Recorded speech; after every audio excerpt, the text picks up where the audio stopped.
हमारे चैनल को सब्सक्राइब करें और बेल आइकन दबाएं। एक ही रात में पुलिस के हाथ दो ऐसे एंगल्स लगे थे जो अब तक उनकी रडार में आए ही नहीं थे। एक, कमलू 4 महीने गायब रहने के बाद खुद घर लौट आया था, तो क्या सुखी लाल पर लगा आरोप सही नहीं था? और जीतू क्यों नहीं लौटा था? दूसरी चौंकाने वाली लीड थी तुकाराम तुलारी की पत्नी मालती का शरद बागवे के साथ अफेयर। कौन था ये शरद बागवे? और तुकाराम की पत्नी मालती और इस शरद का अफेयर तुकाराम के सामने क्यों हो रहा था? वो हमारे घर की हालत काफी खस्ता हुई थी, मरम्मत करवानी थी। तेरी छत तो दम तोड़ रही है तुकाराम। प्लास्टरिंग के साथ में छत का भी काम करा ले। एक ही ठेके में दोनों काम कर दूंगा, पर घाई करा नहीं तो छत गिरेगी सर पे एक दिन। हाँ हाँ, काम तो करवाना ही है। आप ये बताओ पैसे कितने लगेंगे? राहुल, तू स्कूल जा, देरी हो जाएगी ना तो जा। बाबा, सब चकाचक हो जाएगा ना? हाँ, सब हो जाएगा। अभी तो जा, ध्यान से जाना। हाँ चल। प्लास्टरिंग, पेंटिंग और छत की मरम्मत सब कुछ मिला के 75,000 होंगे। मैं कम बिम करके 70,000 में कर दूंगा। बाप रे, लेकिन 70,000 रुपया नहीं इस वक्त मेरे पास। भला माहिती है रे, पर उसका भी बंदोबस्त कर दूंगा मैं। कैसे नवाब भाई? चिंता मत कर, शरद भाई आ गए ना तेरा काम। नवाब। अरे शरद भाई आ गए।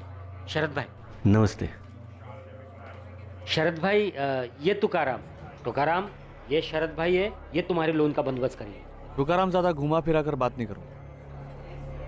मैं सोलापुर के एक साहूकार कंपनी के लिए काम करता हूँ। नवाब ने 70 बोला, लेकिन मैं तुम्हारे लिए 1 लाख तक के लोन का बंदोबस्त कर सकता हूँ। ब्याज कितना होगा साहब? 9.5%। हर महीने की दूसरी तारीख को मैं किस्त लेने आऊंगा।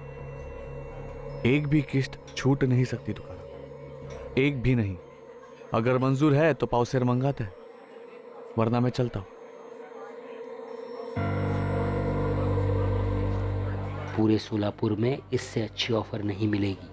बहुत भला आदमी है। आप बोल दे तुकाराम। हाँ, मंजूर है। पावसेर मेरी तरफ से। ये शरद बागवे जो भी है जी, मुझे तो ठीक नहीं लगता। पहली मुलाकात में ही आपको पिला करके भेज दिया। अरे भला आदमी है, अब हर 2 तारीख को किस्त लेने आएगा, तब जान लोगी उसे। जो भी है, मुझे तो अब भी लगता है कि आपको समाज में सही किसी से उधार लेना चाहिए था। छोड़ ना, मैं सौदा करके आया हूँ, मुझे मालूम है क्या कैसे करना है।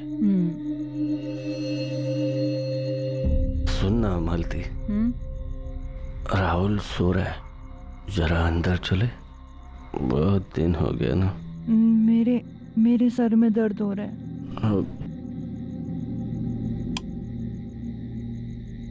अगले दिन से घर काम शुरू हो गया और 1 हफ्ते में पूरा हो गया, और फिर 2 तारीख भी आ गई। अरे नमस्ते। नमस्ते शरद भाऊ। नमस्ते। काम पूरा हो गया? हाँ जी, हो गया। हाँ। मालती मेरी पत्नी। नमस्ते। सुंदर। हाँ? बहुत सुंदर काम किया है नवाब ने घर पे। हाँ हाँ। अच्छा, काम की बात, किस्त तैयार है? हाँ हाँ बिल्कुल, आप बैठिए, मैं अभी लाया। चाय वगैरह? हाँ जरूर। अच्छा सुनो मालती जी। तुम्हारे लिए मेरे घर के है, मैं हर नए घर में देता हूँ, रख लो। अच्छे लग रहे तुम्हारे हाथों में।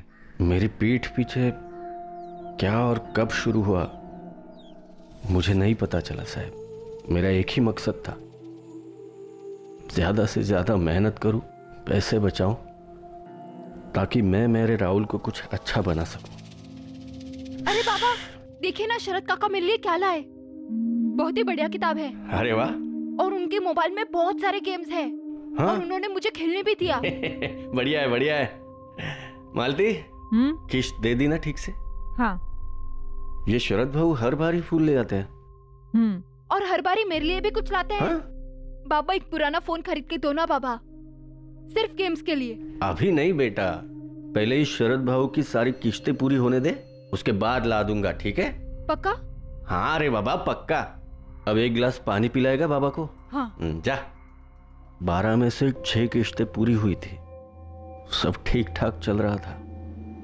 कम से कम मुझे तो ऐसे ही लगा था।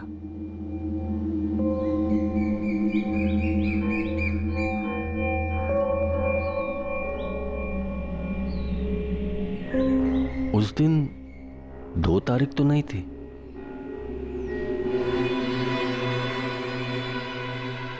जी किया था दोनों के टुकड़े टुकड़े कर दूं वही के वही। ठीक है, चलता हाँ। हूँ। ठीक है। और कल कुछ लाऊं? नहीं।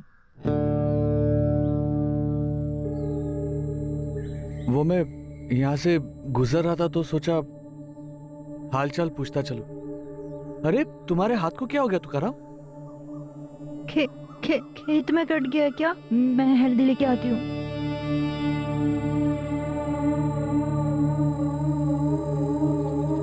तुकाराम, आज रात को 8 बजे मिल मुझे ठेके पर।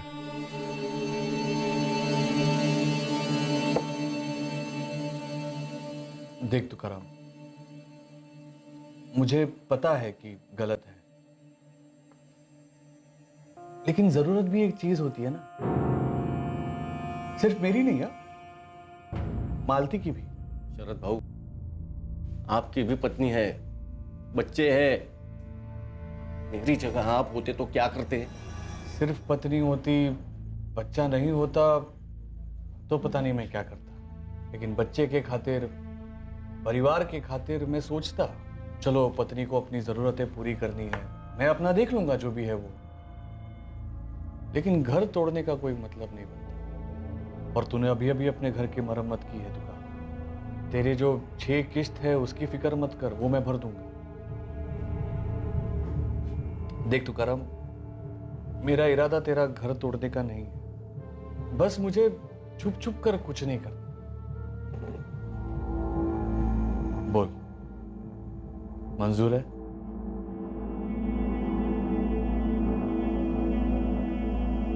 घाव संभाल, अभी नया है, थोड़े दिन में भर जाएगा।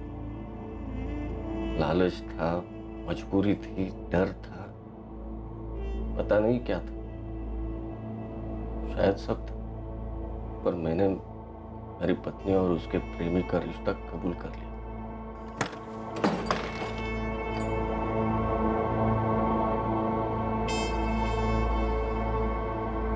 क्या बात हुई?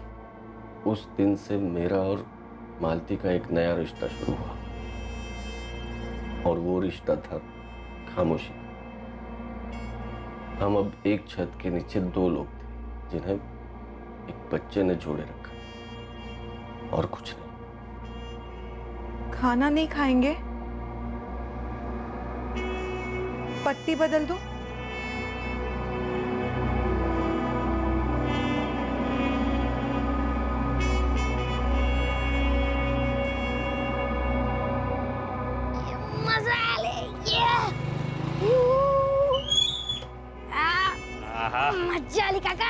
मजा आली। हाँ, अगली बार तुझे और दूर ले जाऊंगा और एक दिन तुझे चलाना भी सिखाऊंगा, ठीक है?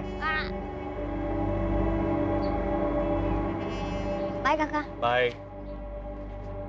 थोड़े ही दिनों में एक आदत सी हो गई, सिर्फ राहुल के बारे में सोचना, सिर्फ उसके लिए जीना।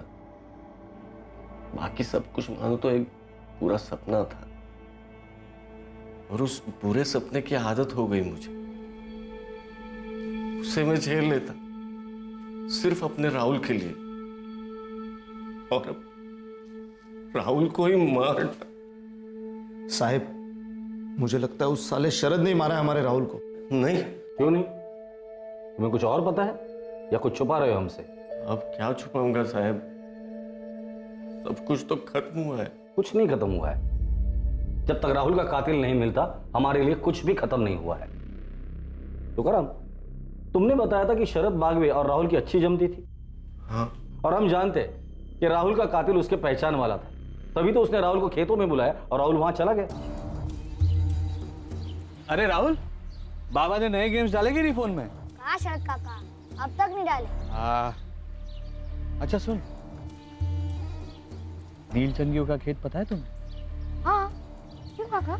आज शाम को 6 बजे तुम वहां पर फोन लेकर आ जा, मैं तुम्हें एक से एक नए गेम्स डाल के दूंगा फोन। सच? हाँ, लेकिन सुनो, किसी को बताने की जरूरत नहीं, ठीक है? राहुल इधर आ।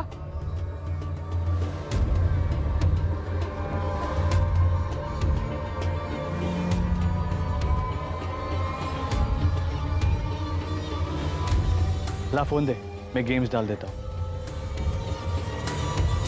लेकिन शरद क्यों मारेगा मेरे बच्चे को?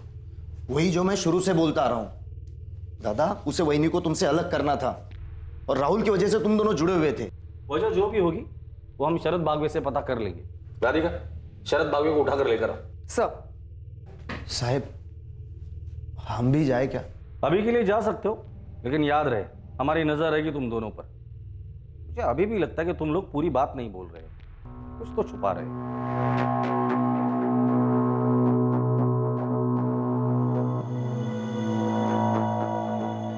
क्या बोला कमलू ने? कह रहा है कि वो भागा ही नहीं था। भागा नहीं था तो कहां था पिछले 4 महीने से? और तेरे बाप ने मिसिंग कंप्लेंट क्यों दर्ज की? साहब, उस सुखीलाल नीलचंदी के घर चोरी हुई, तब आप लोगों ने मुझे बेकार में इतना तोड़ा। उसके बाद मेरे खिलाफ कुछ साबित नहीं हुआ, लेकिन सुखीलाल के गोदाम में काम करने के लिए मन नहीं कर रहा था साहब। इस गांव से ही बाहर निकलना चाहता था, इसलिए मैं दिल्ली चला गया। क्या काम कर रहा था दिल्ली में? कहाँ काम कर रहा था? पहाड़गंज में एक ढाबा है, रोलीदा ढाबा, वहां बैटरी का काम कर रहा था। ऐसा कितना बिजी था जो घर पे एक भी फोन नहीं कर सकता था तू? और पिछले 4 महीने से तेरा फोन भी स्विच ऑफ था। साहब, वहां जाते मेरा फोन खराब हो गया, टाइम ही नहीं मिला रिपेयर करने के लिए। आपको नंबर देता हूँ ढाबे का, पूछ लीजिए रोली सेठ से। नंबर लिख। तो वापस क्यों लौटा? अब वापस नहीं लौटा हूँ साहब, 1 हफ्ते की छुट्टी पर आया हूँ। और तेरा जोड़ीदार जीतू, वो भी उसी ढाबे पे काम कर रहा था, उसे भी छुट्टी नहीं मिली। उसका फोन भी खराब था पिछले 4 महीने से। मुझे नहीं पता साहब जीतू कहाँ है। मैं अपने से अकेले गया था दिल्ली, पिछले 4 महीनों से उससे बात तक नहीं हुई मेरी। लगता पिछली बारी तुम दोनों की ठीक से खातिरदारी नहीं की थी हमने। तुझे क्या लगता है हम लोग इतने मूर्ख हैं तो तेरी बातों में आ जाएंगे? हाँ साहब, मैं झूठ नहीं बोल रहा हूँ साहब, मुझे नहीं पता जीतू कहाँ है। आपको नंबर दिया, आप रोली सेठ को फोन करके पूछ लीजिए। और फिर से अगर मुझे मारा ना साहब तो मैं वकील करूंगा और मेरे पूरे समाज को इकट्ठा करूंगा। धमकी दे रहा है पुलिस को? खुद की इज्जत और जान बचाने को आप धमकी कहते हो तो इसे धमकी समझ लीजिए सर। दिल्ली वाले ढाबे के मालिक ने क्या कहा? वही बोला जो कमलू कह रहा है सर। मैंने वहां की पुलिस को डबल चेक करने के लिए कहा है। चलो मान लेते ये कमलू सच भी बोल रहा है, लेकिन उसी रात ये जीतू कैसे गायब हो जाता है? और पिछले 4 महीने से नो कॉन्टैक्ट जोन में है, और दोनों के परिवार एक साथ मिसिंग कंप्लेंट कैसे दर्ज कर सकते हैं? सर, दोनों परिवारों पर नजर रखना बनता है, कुछ तो खटक रहा है।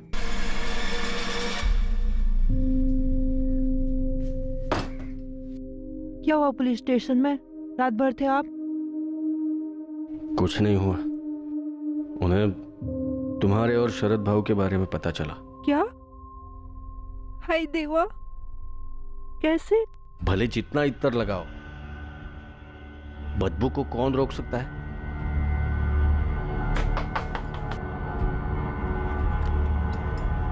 मालती जी, कुछ पता चला मेरे बेटे के कातिल के बारे में? थाने बुलाए तुम्हें साहब ने। बहू, सुना आपने? कमलू घर आ गया है, दिल्ली में था, और वो पुलिस वालों को बोला कि वो खुद से गया था। और इतने दिनों से वो लोग बाबा को विलेन बना रहे थे, अब तो सच में ही कुत्ते को गायब कर देना चाहिए। चुप, जय समझो वेला, बेची की तरह जबान चल रही है इसकी आजकल।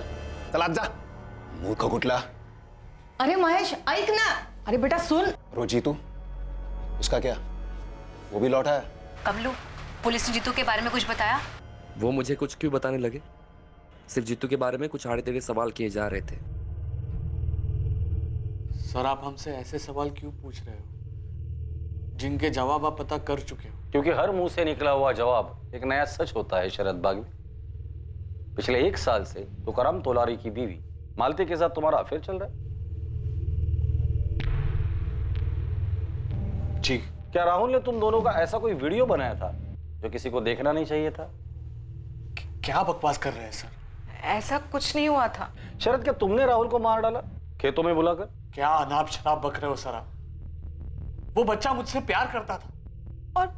और शरद क्यों मारेंगे राहुल को? 10 जून की शाम को तुम कहाँ थे शरद?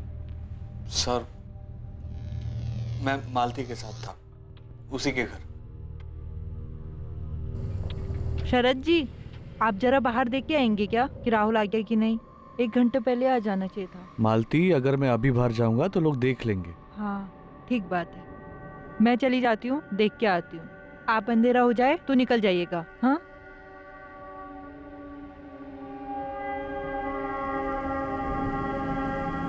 और सुनिए, राहुल के बाबा भी आने वाले होंगे, उनके आने के बाद ही निकलिएगा। मैं आती हूँ।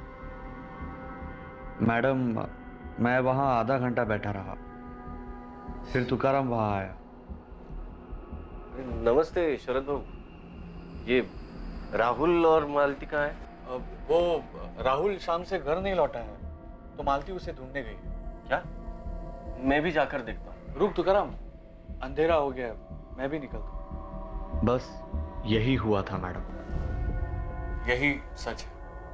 क्या मेरे पति ने कहा कि शरद ने राहुल को? देखिए, हमसे किसने क्या कहा ये बात मायने नहीं रखती, हमें शक था, पूछ लिया। तुकाराम मुझ पर कभी उंगली नहीं उठाई।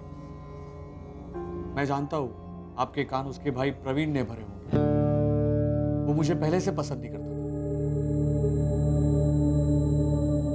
आप इतना सब पता लगा रहे हैं तो आपने ये भी पता लगा ही लिया हो कि तुकाराम और प्रवीण के बीच में जमीन को लेकर मसला था। तो तुम्हारा कहना है कि प्रवीण ने राहुल को मारा हो? सर, वो मुझ पर बेवजह उंगली उठा रहा था, शायद उसी में कुछ खोट हो। नहीं साहब, मैं नहीं मानती कि प्रवीण ने कुछ भी किया है। तो तुम्हें किस पर शक है? मुझे नहीं पता साहब। देखिए सर, मालती के साथ रिश्ता बनाकर मैंने शायद गलत किया, लेकिन मेरा यकीन कीजिए, इसके अलावा मैंने कुछ गलत नहीं किया। इस रिश्ते की वजह से जीते जी मेरा पति मुझसे अलग हो गया और इकलौता बेटा खोया है मैंने। इस रिश्ते की वजह से? वजह क्या बताऊं, मेरे पापों की सजा मिल रही है मुझे, और कुछ नहीं। आप लोगों का निजी जिंदगी में क्या चलता है उससे हमें कोई लेना देना नहीं, हमारा ताल्लुक भी नहीं। लेकिन उसका साया अगर इस केस में, राहुल मर्डर केस में दिखाई दिया तो इस केस से जुड़े सभी निजी रिश्तों की बाल की खाल उतार दूंगा। साहब कमलू तो लौट गया, लेकिन मेरा भाई जीतू कब तक लौटेगा?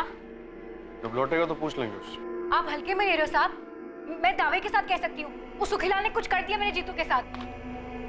तुम इसी दावे के साथ कमलू के बारे में भी बोल रही थी रोहिणी? क्योंकि दोनों एक ही दिन गायब हुए थे साहब। कमलू लौटा तो उसके घर वालों के अच्छे नसीब, लेकिन हम लोग ऐसे आस लगाकर कब तक बैठे रहेंगे साहब?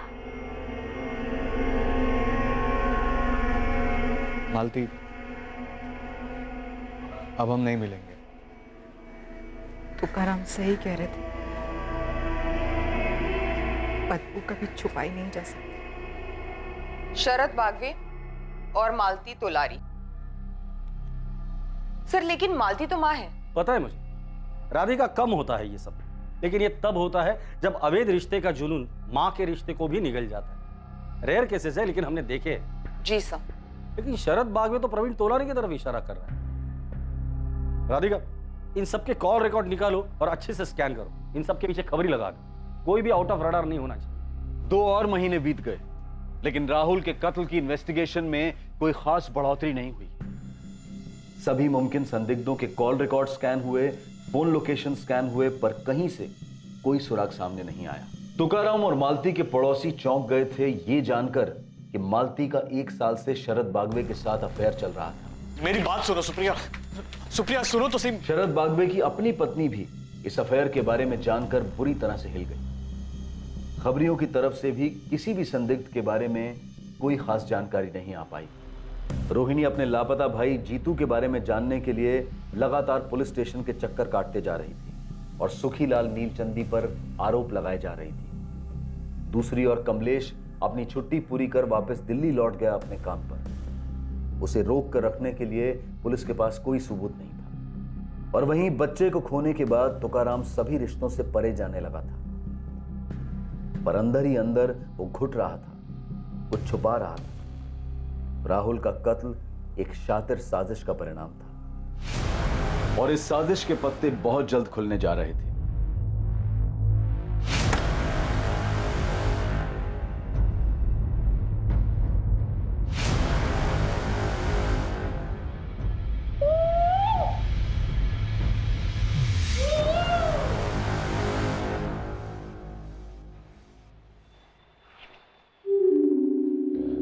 विलास सर, अरे कमलेश का फोटो उतारो यहाँ से। बंदा लौटा, खुद से गया था, उसकी मिसिंग कंप्लेंट क्लोज की है। उतारो। जी सर। मेरे भाई की फाइल क्लोज कब करेंगे साहब? जैसे कमलेश खुद से लौटा और अपनी फाइल क्लोज करवाई, हमारा मानना है तुम्हारा भाई भी जल्दी लौटेगा और उसकी फाइल क्लोज होगी। देखिए सर, आपने बड़ी चालाकी से उस सुखीलाल को हमारी बिरादरी के बच्चे राहुल के कत्ल के केस से तो बचा लिया होगा, लेकिन मैं उसे मेरे भाई के केस से इतनी आसानी से बचने नहीं दूंगी। हाँ मुकुल बोल। मालिक एक टिप है, जल्दी बोल। आपका ये राहुल मर्डर केस और जीतू मिसिंग केस जुड़े हुए हैं, आप मिल सकते हो? ठीक है, 10 मिनट दे। रोहिणी, हमें लगता है तुम्हारे भाई की फाइल जल्दी क्लोज होने वाली है। क्या हुआ साहब? क्या केस सुखीलाल ने मेरे भाई के साथ? साहब मैं भी आ रही हूँ आपके साथ। तुम अभी घर जाओ, हमें हमारा काम करने दो। साहब उसका नाम माया है, माया तोलारी, 5वीं पास, मेरे बहन के साथ स्कूल में पढ़ती थी। देख मुकुल, जान पहचान दोस्ती एक अलग बात है, लेकिन मैं तुझे नहीं बता सकती कि वहाँ क्या हुआ था। हमारी बिरादरी के लोगों ने ना मिलकर भगवान की कसम खाई थी कि कोई भी बात बाहर नहीं जाएगी। बच्चे तो भगवान का रूप होते हैं ना माया, और एक बच्चे का कत्ल हुआ है, वो भी तेरी बिरादरी का था। लेकिन तू समझ क्यों नहीं रहा है? मैं नहीं बता सकती कि वहाँ क्या हुआ था। कहाँ क्या हुआ था? वो जिस दिन राहुल का मर्डर हुआ था, उसके दूसरे दिन उसके घर पे समाज की मीटिंग हुई थी। क्या मीटिंग? पर तू कह रहा था जीतू मिसिंग केस और राहुल मर्डर केस आपस में जुड़े हुए, कैसे? माया मेरे को बताइए, मैं आपको बताऊंगा। आप सुखीलाल से पूछेंगे, तुकाराम से पूछेंगे, अब डायरेक्ट उठा के पूछ लेना साहब। मैं तो पहले से बोल रहा था ये जात बिरादरी का झोल है। सुनिए सुनिए, उठिए, पुलिस आई है, उठिए, पुलिस आई है।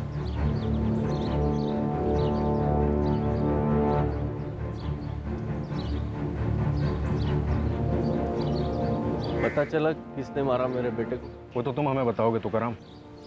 मैं?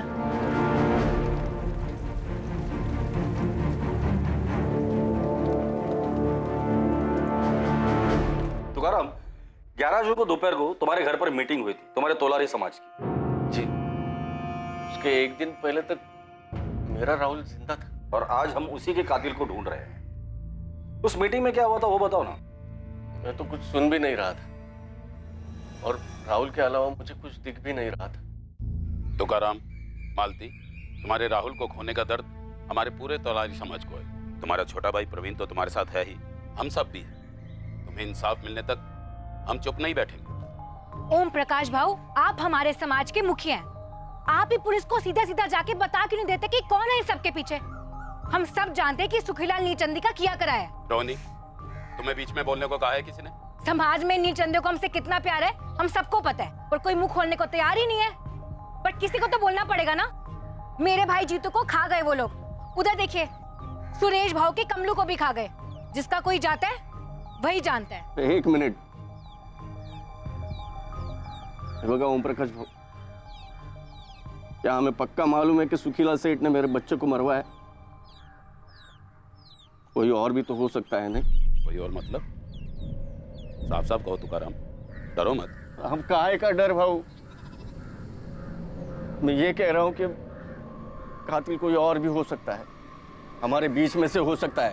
तो उसका नाम लो तुकाराम दादा, बोलो। हाँ तुकाराम, नाम लो।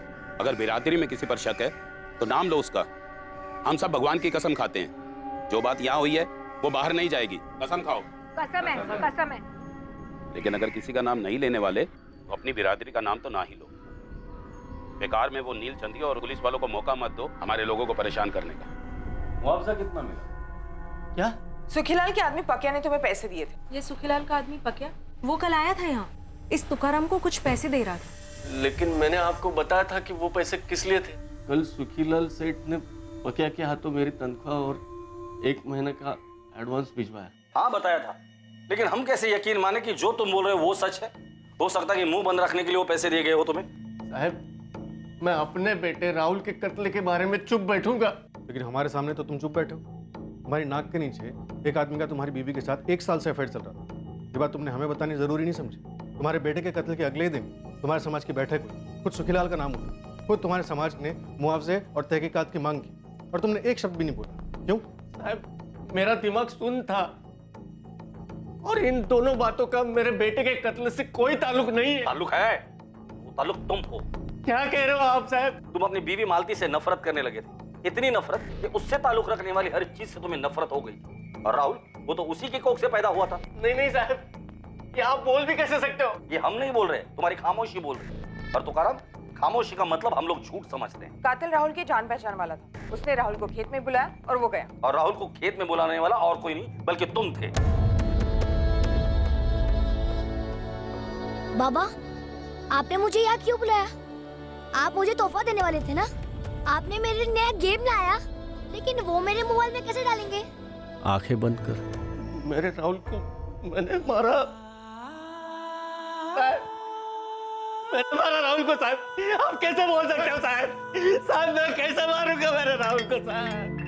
साहब मैंने आपको बताया था ना, राहुल से कितना प्यार है मुझे।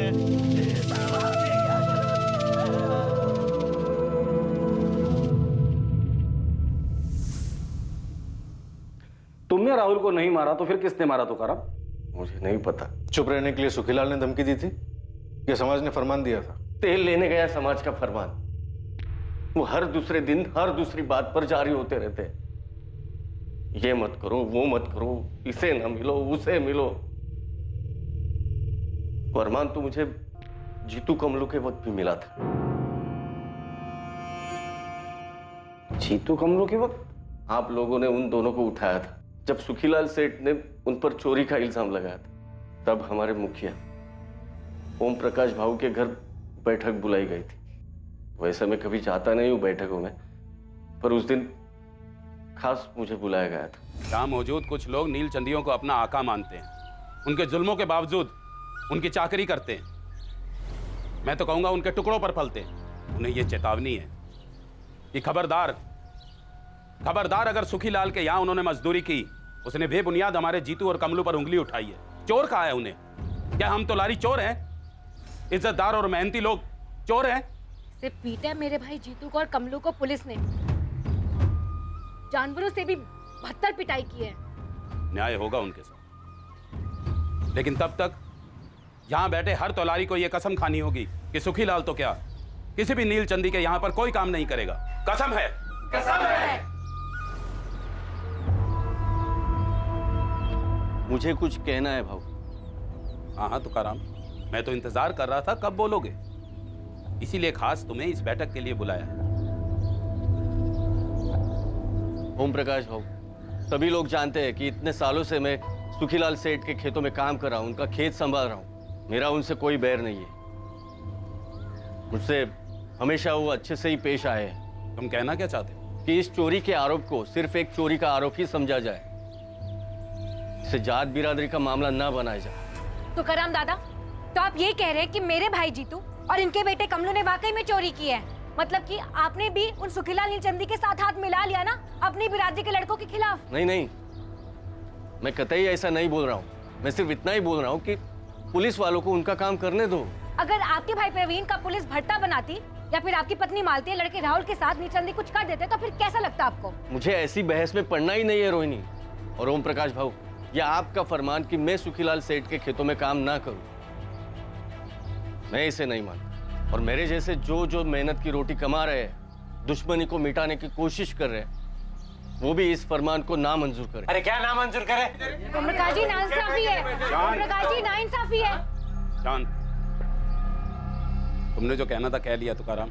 अब मेरी बात सुनो। जो समाज की मदद को नहीं आता, उसके बुरे वक्त में उसके साथ कोई खड़ा नहीं होता। कल को तुम्हारे किसी अपने के साथ नील चंदियों ने अगर कुछ किया तो दलील लेके हमारे पास मत आना। ओम प्रकाश भाऊ, समाज के सभी भाई बहनों, अभी आप सभी गुस्से में हो, तेवर चढ़े हुए हैं। इसलिए सिर्फ मैं यही कहूंगा कि दुश्मनी दो धारी तलवार है। दुश्मन का गला भले काट लो, दूसरी तरफ से खुद का ही गला कटता है।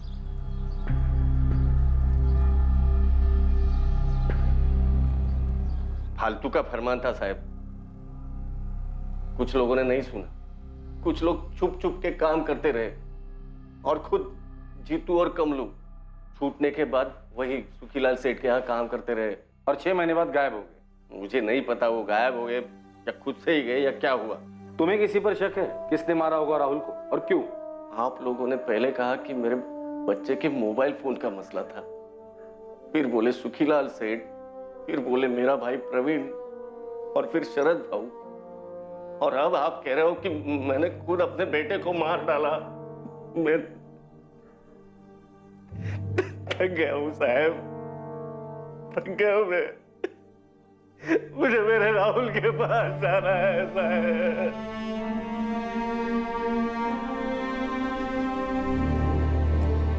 जीतू और कमलू का गायब होना और राहुल मर्डर केस, दरअसल ये दोनों केसेस ओम प्रकाश, तुकाराम और सुखीलाल से जुड़े हुए हैं। शास्त्री, तुम सुखीलाल के घर जाकर उससे बात कर, और राधिका तुम ओम प्रकाश के घर जाके, लेकिन संभल कर। ध्यान रहे कि ये दोनों अपने अपने समाज की अगुवाई करते हैं।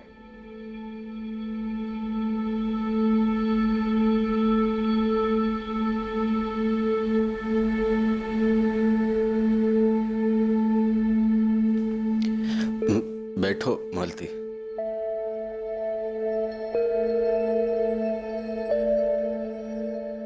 पता है मालती, आज पुलिस थाने में उन्होंने क्या कहा? क्या? बोले मुझे तुमसे इतनी नफरत है कि मैंने वो नफरत तुम्हारे बेटे राहुल पर निकाली। मैंने राहुल को मार डाला मालती, ऐसे बोले। कीड़े पड़े उन्हें। आपके जैसा पिता इस दुनिया में नहीं है। लेकिन मैं एक अच्छा पति नहीं बन सका। और मैंने जो रेखा पार की, उसकी माफी इस जन्म में नहीं है। पर आपने बड़ा दिल रखा। क्या बड़ा दिल? मैंने लालच की रेखा पार की थी। मुझे भी इस जन्म में कोई माफी नहीं है, लेकिन बेटा हम दोनों ने खोया है। उम्मीद करते हैं जहां भी होगा हमें माफ कर देगा।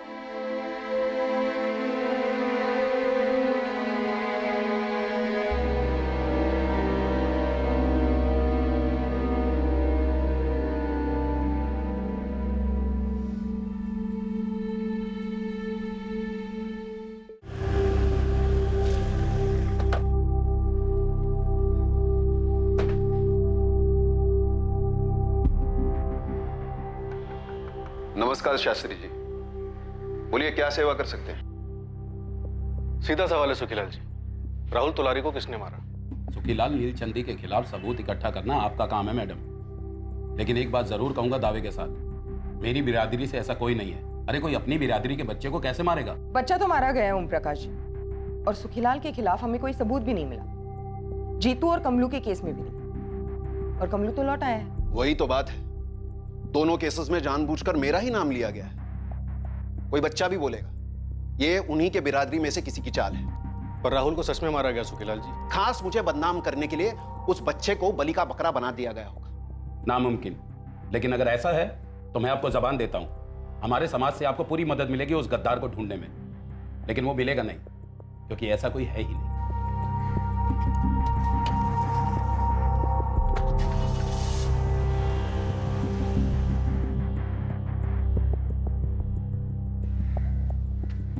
पापा क्या बोल रहा था पुलिस वाला? मैंने तुमसे कहा है ना महेश, इस मसले में ना पड़ो। ये मसला मुझे विरासत में मिला है बाबा, जैसे आपको और दादाजी को मिला था। इसलिए मुझे जानना है कि हो क्या रहा है। अभी तक इस केस में क्या हुआ था और क्या हो रहा था, इस पर इन्वेस्टिगेशन की पकड़ पक्की नहीं रही थी। लेकिन बहुत जल्द इन्वेस्टिगेशन की गुलेल का निशाना सही जगह पर लगने जा रहा था, और खुलने वाले थे कुछ ऐसे पत्ते जिनके बारे में अब तक किसी को भनक नहीं थी। सर, मैंने इस ओम प्रकाश का बैकग्राउंड निकलवाया, उसका ट्रैक रिकॉर्ड क्लीन है, लेकिन अपनी बिरादरी में थोड़ा शोर ड्रामा करता रहता है, पर ले देकर शांति बनाए रखा है। सुखीलाल के बारे में भी यही पता चला है सर। बच्चा तुकाराम और मालती ने खोया, जो इस वक्त हमारे संदिग्ध नहीं है। शरद भी आउट, प्रवीण आउट, सुखीलाल और ओम प्रकाश हमारे रडार पर नहीं है। फिर ऐसा कौन है जो है तो इसी दुनिया में, लेकिन हमारे रडार पर नहीं आ रहा है? सर, वो फिर से आ गई है दिमाग चाटने। वो रोहिणी तोलारी, और वही दुखड़ा गा रही है। जीतू को सुखीलाल ने गायब किया, राहुल को सुखीलाल ने मार डाला। शास्त्री, सुखीलाल जब यहाँ आया था तब उसने एक बात कही थी कि तोलारी बिरादरी से कोई तो है जो उसे फंसाना चाहता है। हाँ सर, उसने तो यहाँ तक कहा था कि राहुल को जानबूझ के मरवाया गया उसे फंसाने के लिए। सर, जीतू और कमलू के केस को हमेशा एक समझा गया। कमलू ने ये कहा था कि वो भागा नहीं था, और जीतू के बारे में उसको कोई खबर नहीं थी। फिर भी उसका बाप सुरेश रोहिणी के साथ आता रहता था। कमलू के बाप सुरेश को उठाकर लेकर आओ। शास्त्री, इस रोहिणी की स्कैनिंग शुरू कर दो, उसके कॉल रिकॉर्ड्स निकालो। मुझे लगता है दोनों केसेस को जोड़ने वाली कड़ी हमें मिल चुका। वो चोरी का इल्जाम वगैरह होने के बाद हमारा कमलू एकदम गपचुप गुमसुम रहने लगा था। एक दिन काम पे गया, फिर लौटा ही नहीं। मुझे लगा जीतू को कुछ मालूम होगा। विचारना त्याला, पूछना। मैं तो खुद आपसे पूछने आने वाली थी सुरेश भाऊ। जीतू भी रात भर घर वापस नहीं आया, उसका भी फोन ऑफ जा रहा है। तो फिर मैं पुलिस स्टेशन शिकायत करने जाता हूँ। रुकिए 2 मिनट, मैं भी आपके साथ आती हूँ। हाँ। लेकिन शिकायत क्या करेंगे? यही कि मेरा बेटा गायब हो गया, ढूंढो जरा उसे। सुरेश भाऊ, 2 जवान लड़के ऐसे गायब थोड़ी ना हो जाते हैं। उन्हें गायब करवाया गया। चोरी का इल्जाम नहीं लगा पाया तो देखो उन्हें गायब ही करवा दिया। किसने? वही कमीना सुखीलाल नीलचंदी। उसके बाद रोहिणी जो बोलती गई मैं सुनता रहा। दरअसल आप लोगों से बात करने के बाद कमलू जब घर लौटा तो रोहिणी भी पीछे पीछे घर आई थी। क्या बोली तब? कैसे आ रहे तेरे सवाल? यही कि जीतू और मैंने चोरी का माल कहाँ बेचा, जीतू कहाँ है, वगैरह वगैरह। लेकिन मैंने बोल दिया जीतू के गायब होने से मेरा कोई वास्ता नहीं, मुझे कुछ मालूम नहीं। अरे लेकिन तुझे ये तो मालूम है ना कि सुखीलाल तुम दोनों की जान के पीछे पड़ा है। देख, तुझे पुलिस को बोलना होगा कि तुझे पक्का लगता है कि सुखीलाल ने जीतू के साथ कुछ कर दिया है। मुझे तो माफी करो इस बिरादरी की लड़ाई में रोहिणी। तो पुलिस को ऐसा कुछ नहीं बोलूंगा जो मुझे मालूम नहीं या जो हुआ ही नहीं। जीतू गायब है और तू कह रहा है कुछ नहीं हुआ है। सुरेश भाऊ, आप कुछ नहीं कहेंगे? कमलू सही तो कह रहा है ना, काय चुकी से बोल रहा तो। सुरेश भाऊ, याद रखो ओम प्रकाश भाऊ ने क्या कहा था, जो बिरादरी की नहीं सोचता उसको कोई नहीं पूछता। उसके बाद मुझसे या कमलू की माँ से बात तक नहीं करती वो। मुझे हमेशा डर लगा रहता है कहीं ओम प्रकाश भाऊ से वो शिकायत न कर दे या कुछ कर न दे। आप चिंता ना करें, वो कुछ नहीं करेगी। जो करना है हम करेंगे। हाँ, मैं राजेंद्र सुर्वे बोल रहा हूँ। आप कौन? झांझरवाड़ी पुलिस स्टेशन से सब इंस्पेक्टर शास्त्री बोल रहा हूँ। हाँ हाँ, बोलिए। रोहिणी तुलारी से काफी अच्छी पहचान है तुम्हारी। हाँ हाँ हाँ जी। रात को 2, कभी कभी 3 बजे वाली पहचान। साहब, रोहिणी 1.5 साल पहले मेरे मेडिकल स्टोर पर असिस्टेंट की जॉब पर लगी थी। 6 महीने हमारा अफेयर चला था और मेरी बीवी की तबीयत नाजुक रहती है तो। तुझसे सफाई नहीं मांग रहे, सवाल पूछा है उसका जवाब दे। जीतू को जानता है? हाँ साहब, रोहिणी का भाई 1-2 बार शॉप पर आया था वो। अभी कहाँ है जीतू? मेरे को कैसे मालूम होगा साहब? रोहिणी ने 1 साल पहले जॉब छोड़ दिया था और मैं भी नहीं चाहता था कि वो वहां पे रहे, क्योंकि हमारा रिश्ता 1 साल पहले टूट चुका था। क्यों टूटा रिश्ता? तेरी बीवी की तबीयत ठीक हो गई थी क्या? नहीं साहब, वो मेरे को धोखा दे रही थी। सेम टाइम पर उसका दूसरे के साथ भी अफेयर था। दूसरे का नाम बोल। इंस्पेक्टर कुछ तो बोलिए।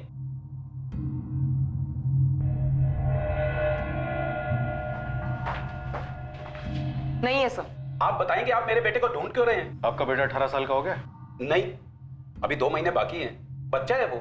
आपके बिरादरी की रोहिणी तुलारी के साथ आपके बच्चे का 1 साल से चक्कर चल रहा है। और हमें शक है कि रोहिणी का हाथ है राहुल के मर्डर में, और शायद आपके बेटे का भी। ओम प्रकाश जी, आपका नाम अच्छा है, अब काम भी अच्छा कीजिए। बताइए, आपका बेटा विनीत कहाँ मिलेगा? वो कभी कभी हमारे खेत वाले पुराने मकान में जाता है अपने दोस्तों के साथ।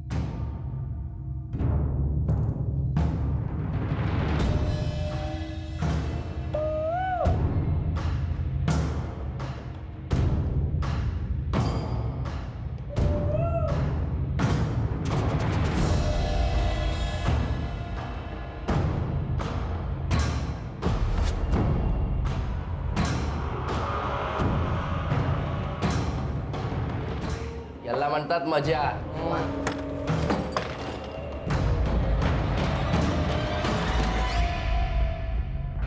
जितेंद्र तोलारी उर्फ जीतू, 6 महीने से तेरी बहन ने हमारा सर खा के रखा था। कहाँ है जीतू, कहाँ है जीतू? अब हम तुम तीनों का सर खाएंगे। ले चलो। साहब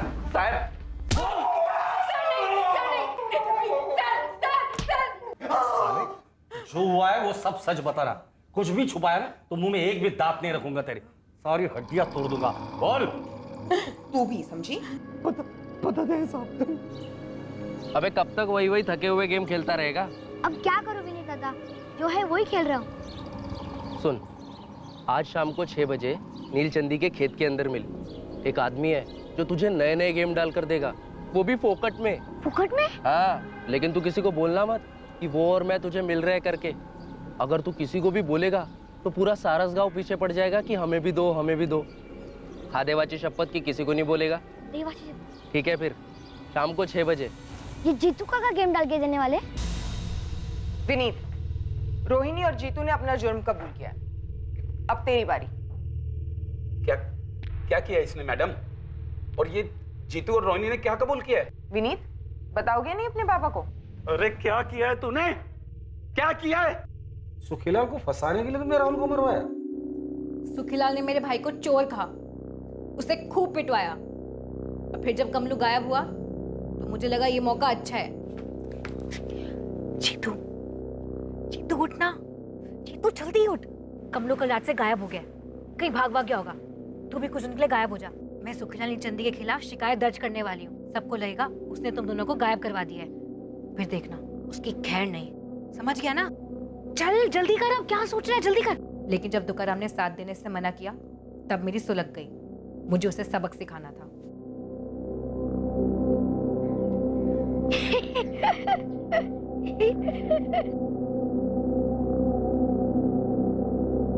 विनीत मेरी जेब में था, इसलिए वो तुरंत मान गया। जीतू को भी गुस्सा था सुखीलाल पर और अब तुकाराम पर भी। हमने प्लान बनाया और मार डाला राहुल को। एक दूसरे बिरादरी के आदमी को बदनाम करने के लिए तुमने अपने ही बिरादरी के 11 साल के बच्चे को मार डाला ताकि दोनों बिरादरियों में झगड़ा हो जाए। सिर्फ इसलिए कि तू उसके साथ सोता है? रोहिणी तोलारी और उसके भाई जितेंद्र तोलारी उर्फ जीतू पर आईपीसी की धारा 302 के तहत हत्या का चार्ज लगाया गया है। हालांकि जुर्म के वक्त विनीत तोलारी नाबालिग था, पर कोर्ट ने जुर्म की जघन्यता, उसकी हीनियसनेस को नजर में रखते हुए जुवेनाइल जस्टिस एक्ट के सेक्शन 15 के तहत विनीत पर भी धारा 302 लागू की है। तुकाराम और मालती अपने बेटे के कत्ल की वजह जानकर हक्का बक्का रह गए। ओम प्रकाश को भनक तक नहीं थी कि राहुल के कातिलों में एक उसी का नाबालिग बेटा विनीत था। सुखीलाल इस बात को हजम नहीं कर पा रहा है कि उससे बदला लेने के लिए रोहिणी ने एक मासूम बच्चे को मार दिया। दूसरी तरफ उसके घर हुई चोरी का केस अब तक हल नहीं हो पाया है। इन्वेस्टिगेशन जारी है। रोहिणी तोलारी ने गुलेल के एक पत्थर से 2 निशाने लगाने की कोशिश की। एक निशाना था दुश्मन बिरादरी के सुखीलाल से बदला लेना, दूसरा मकसद था अपनी ही बिरादरी के तुकाराम को गहरा घाव देना, क्योंकि उसने अपनी बिरादरी के फरमान का अनादर किया था। सुखीलाल का जीतू और कमलू पर चोरी का आरोप लगाना शायद जल्दबाजी में लिया गया फैसला था, लेकिन जीतू को न्याय दिलाने के लिए उसकी बहन रोहिणी ने ऐसा घोर अन्याय का रास्ता चुना जो समझदारी की सारी परिभाषाओं का अनादर करता है। दुनिया में भड़काने वालों की कमी नहीं है, लेकिन किस हद तक भड़कना है, किस हद तक अपनी ईमानदारी और अपनी सच्चाई के साथ समझौता करना है, यह हर इंसान को सोच समझ कर तय करना है। अपने जमीर और अपने विवेक पर होने वाले वार से सतर्क रहना है। अब मैं अनूप सोनी आपसे विदा लेता हूं, फिर मुलाकात होगी एक और नए केस के साथ। और याद रखें, क्राइम और आपके बीच में सिर्फ इतना फर्क है कि आप कितने सतर्क हैं। सतर्क रहें, सुरक्षित रहें। जय Hind. For more updates, subscribe to our channel, click the show links and enjoy watching the videos.